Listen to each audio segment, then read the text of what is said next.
Yeah. Welcome, everybody, to a brand new episode from this channel. I got some stuck in my throat, allergies or something. Pretty bad this season. So, anyway, I just thought I'd do a real quick review on the movie If.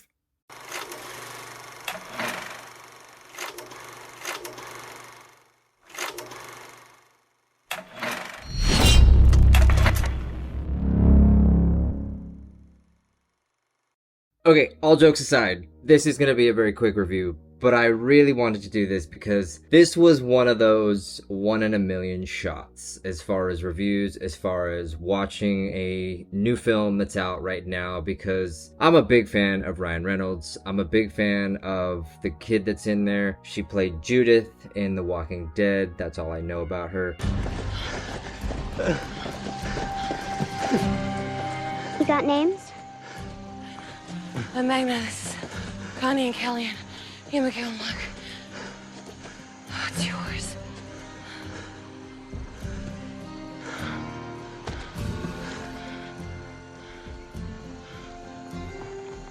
Judith. Judith Grimes.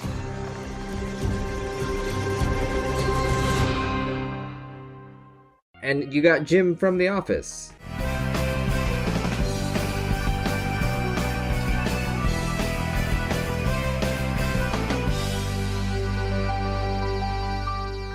Who directs and also stars in the film. You can't go wrong. You really, really can't. And plus, Steve Carell plays one of the characters too. So, If was really... Let's see if this really is as good as it is. Or sounds like something like that. Really quick, if you would be ever so kind, I would love you all so much. If you haven't already, go ahead, hit that subscribe, like, comment, share, everything you could possibly do to get Spot of Nerd out into the world, because there are far more haters than there are lovers. But it's kind of funny because the haters trolling y'all is some of the best pleasures of my life. It really, really is. So keep it up. There's also going to be some minor spoilers. To be very honest with you, I don't know. Maybe you'll see this movie, maybe you won't. I just want to give you a quick heads up. I'm probably going to spoil this movie. So if you care at all, this is your warning. If not, we'll just keep going. So, If John Krasinski directs, I think that's Jim's name, right? John Krasinski, no, something, it's Krasin, something. Jim from The Office directs this film. He's also done Quiet Place, and of course he has the new one, the third coming up, the beginning, the prequel to the other two Quiet Place films. So, If is not metaphor, what's the not synonym, there's a word, I'm really dumb right now. There's acronyms. Okay, If stands for imaginary friend. And this entire film is based off of imaginary friends that people have once created as a child, but ultimately we all grow up and we tend to forget them. So the entire basis of this film, biggest spoiler right here, right now, the kid that you see in the trailer, Jude, I'm just going to call her Judith from The Walking Dead. She actually, her imaginary friend, turns out to be Ryan Reynolds. It's one of those stories that's pretty easy to kind of tell, like, yeah, Ryan's definitely her imaginary friend, and they have to save their other imaginary friends, because if the imaginary friends don't find other people or don't find other kids, they potentially just disappear or whatever, they die or something, I guess, blah blah blah blah. So movie starts off happy family, la la la la la la la.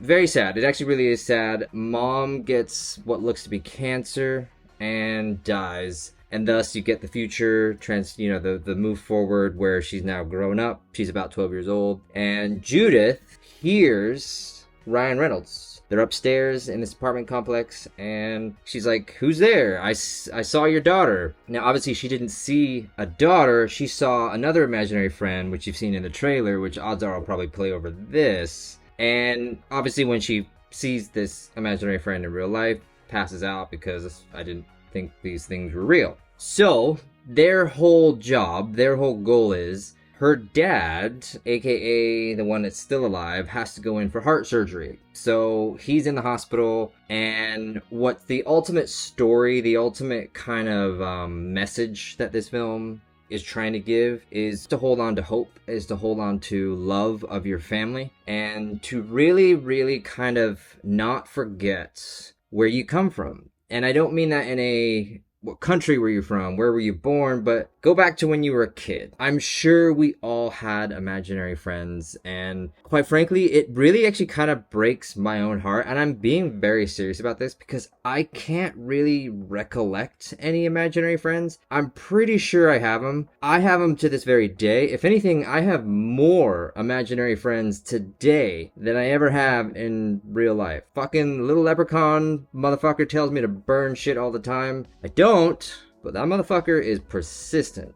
So yeah, anyway, so the whole story arc is they are trying to get the imaginary friends joined back up with their original people and or find them replacements. And it's a good story. And what I mean by that is this is kind of the first time Jim, the director, has kind of done this family-friendly type film, this happy-go-lucky type film. Obviously, he's really good at thrillers, A Quiet Place. But I would say the biggest miss, and I don't mean this in a negative way necessarily, I hope this is a learning opportunity for him. This is a very drawn-out film. There are definitely scenes that take time to build to the end goal. And what I mean again by that is, they'll be going through the hospital, they'll be kind of going through the imaginary friend headquarters, I guess if you want to call it that, and then they'll do this like dance number that goes on for 20 fucking minutes, and you kind of start to go like,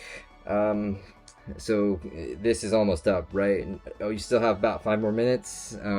Kind of got shit to do. Shit. I guess we'll keep going. So that would be the biggest miss. But ultimately, I really do, and that's why I'm doing this review right now. I really do think it gives off a great message to never forget who you were as a kid, and never forget, kids go through hard times too. And I think that's the biggest message as well, where obviously I don't need to go down that road, but if you've ever been bullied before, if you've ever been harassed or just anything like that, and I'm talking 90s, like I'm a 90s kid, I can't really speak for today's kids with all the technology stuff, but if you didn't have really many friends, if you didn't have a lot in relationship to maybe family as well, you kind of made up your own story. You made your own life. You made your own friends. You made your own existence. And if that is what kept you going, I tip my hat to you, because if you're still here and you made it this far and you're successful and everything in between, then quite frankly, keep it up. Keep rocking, and it's special. It really, really is, and that's what this movie delivers. It ends. Dad gets the surgery. Jim gets surgery, and there's like this emergency. So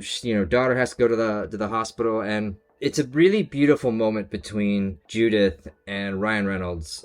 Obviously, Judith's imaginary friend, and it's this moment of like she's freaking out because like she can't do this again, aka she lost her mother to cancer. Now her dad is in the hospital and there's been this emergency. Like she's freaking out, like I don't know what to do, I don't know how to do this anymore, or I don't want to do this again. And it's Ryan Reynolds, obviously being an imaginary friend, tells her, just tell your dad a story, just tell him a story. And that's where you start bawling your fucking eyes out. I swear to God, you will bawl your fucking eyes out, because she gets to the hospital and she starts telling this story about, and this is again where I think it speaks to everybody if you've ever been in that place where something really horrible happened to you in life. Maybe you lost a family member, maybe some sort of trauma or really bad shit happened to you as a kid, and it kind of really, it makes you step into the real world real quick,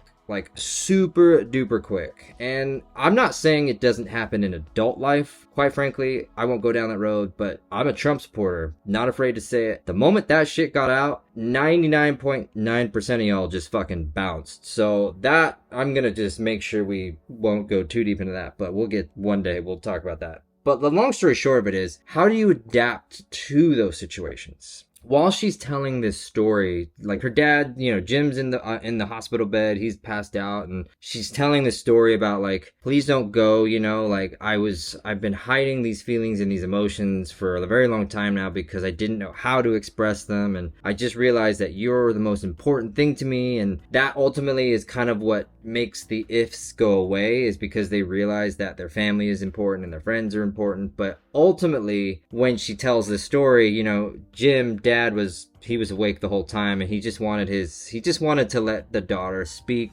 her truth, I guess, if that's the way it's said today. But it's a really special moment, and it really, like I said, you will bawl your fucking eyes out. Damn you, Jim.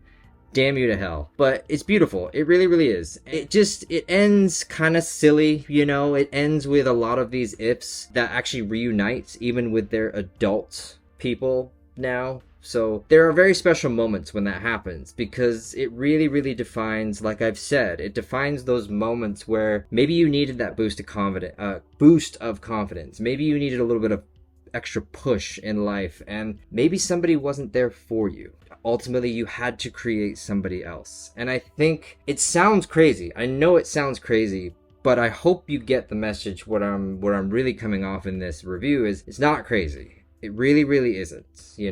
It's, even to this day, if you have to, whatever you have to do to keep going, as long as it's legal, law abiding, doesn't harm anybody, not hateful, blah, blah, blah, blah, blah, I say go for it. You know what I mean? And it's a very interesting world we live in, and the way this movie kind of portrays today's society, but at the same time makes it more for the kids, is very, very well done, minus the long drawn out part. So ultimately, I will give this 2 cups of tea out of 4 from yours truly, Spot of Nerd. This is not a home run. A Quiet Place was a home run, where Jim made a beautiful, fantastic thriller. But there's definitely pieces that, this is only an hour and a half. Realistically, this could have been 45 minutes. I shit you not. So that's probably the biggest miss, and that's why I'm giving it only 2. But I would recommend it. It's a Paramount film. Odds are it'll be on Paramount streaming if you have Paramount eventually in the coming weeks. So check it out if you are a fan of Ryan Reynolds and you're just looking for something fun to watch. Maybe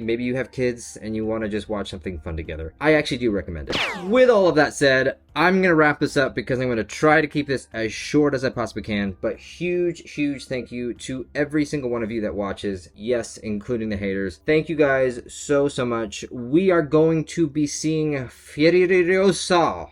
That's how you Furiosa. It's Furiosa. Yeah, we're gonna just fucking deal with it. We are gonna check that out here pretty quickly, so stay tuned for that review as well. But until next time, folks, we will see you guys next time. Later, y'all.